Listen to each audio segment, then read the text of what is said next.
ఖమ్మం జిల్లా వైరా మున్సిపాలిటీకి చెందిన పానెం శ్రీహర్షిత చదువుల తల్లి. బాగా చదువుకుంటోంది. మెడికల్ ఎంట్రన్స్ ఫలితాల్లో మంచి మార్కులు సాధించింది. బాగా చదువుకునే టాలెంట్ ఉన్నా చదివించేందుకు శ్రీహర్షిత కుటుంబం వద్ద డబ్బులు లేవు. పైగా చిన్నతనంలో ఆమె తల్లి కాలం చేసింది. దాంతో ఆ విద్యార్థిని ఇబ్బందిని తెలుసుకున్న ఏబిఎన్ ఆంధ్రజ్యోతి ఆమె గురించి వార్తలు ప్రసారం చేసింది.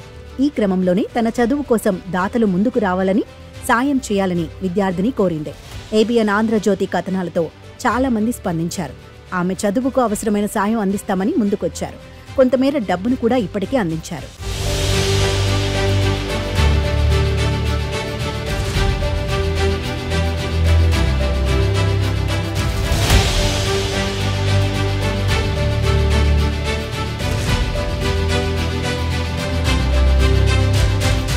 పానెం శ్రీహర్షిత వైరా మున్సిపాలిటీ పరిధిలోని 17వ వార్డులో నివాసం ఉంటోంది.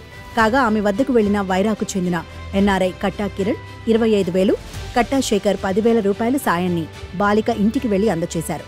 మెడిసిన్ సాధించిన శ్రీహర్షిత కుటుంబం పరిస్థితి గమనించిన Khammam Canara bank senior manager R Venkatesh Sriharshitha కుటుంబ పరిస్థితి, మెడిసిన్ చదివించేందుకు అయ్యే ఖర్చు, ఇతర వివరాలను సేకరించారు. మరో 2-3 రోజుల్లోనే బాలిక చదువుకు అవసరమైన సాయాన్ని బ్యాంకు నుండి అందజేస్తామని తెలిపారు. ఎన్ఆర్ఐలు మరికొంతమంది దాతలు ఏబిఎన్ ఆంధ్రజ్యోతి కథనానికి స్పందించి ఆర్థిక సాయాన్ని అందించనున్నట్లు శ్రీహర్షిత కుటుంబ సభ్యులు తెలిపారు. అంతేకాకుండా జిల్లా మంత్రి తుమ్మల నాగేశ్వరరావు కుమారుడు తుమ్మల యుగేందర్ స్పందించి తన వంతు ఆర్థిక సాయం చేస్తానని హామీ ఇచ్చారు. ఈ సందర్భంగా ఏబిఎన్ ఆంధ్రజ్యోతి యాజమాన్యానికి తుమ్మల యుగేందర్కు శ్రీహర్షిత కృతజ్ఞతలు తెలిపింది. అందరికీ నమస్కారాలు. నా పేరు శ్రీహర్షిత. ఆంధ్రజ్యోతి వార్త దీని ద్వారా నా గురించి, నా పరిస్థితి గురించి అందరికీ తెలిసింది. దాని గురించి స్పందించి నాకు సహాయం చేసినందుకు అందరికీ ధన్యవాదాలు. అదేవిధంగా ఏబిఎన్ ఆంధ్రజ్యోతి ఎండి రాధాకృష్ణ గారికి నా నమస్కారాలు. స్పందించినందుకు నా ధన్యవాదాలు తెలుపుకుంటున్నాను. అలానే తుమ్మల యుగేందర్ గారికి నా నమస్కారాలు. వారు కూడా స్పందించినందుకు నా ధన్యవాదాలు. అలానే ఇంకా ఫోన్ కాల్ ద్వారా స్పందించారు. వారికి నా ధన్యవాదాలు తెలుపుకుంటున్నాను.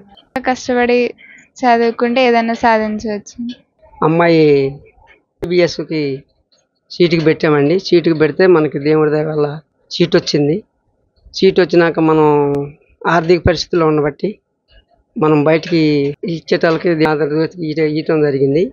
ఇచ్చినాక తర్వాత దేవుడి మీద దాతలు మనకి చాలా మరికి సహాయం చేశారు. ఎండి రాధాకృష్ణ గారు, తుమ్మల యుగేంద్ర గారు నుంచి కూడా చాలా మంది చేశారు. కృతజ్ఞతలు తెలుపుతున్నామండి.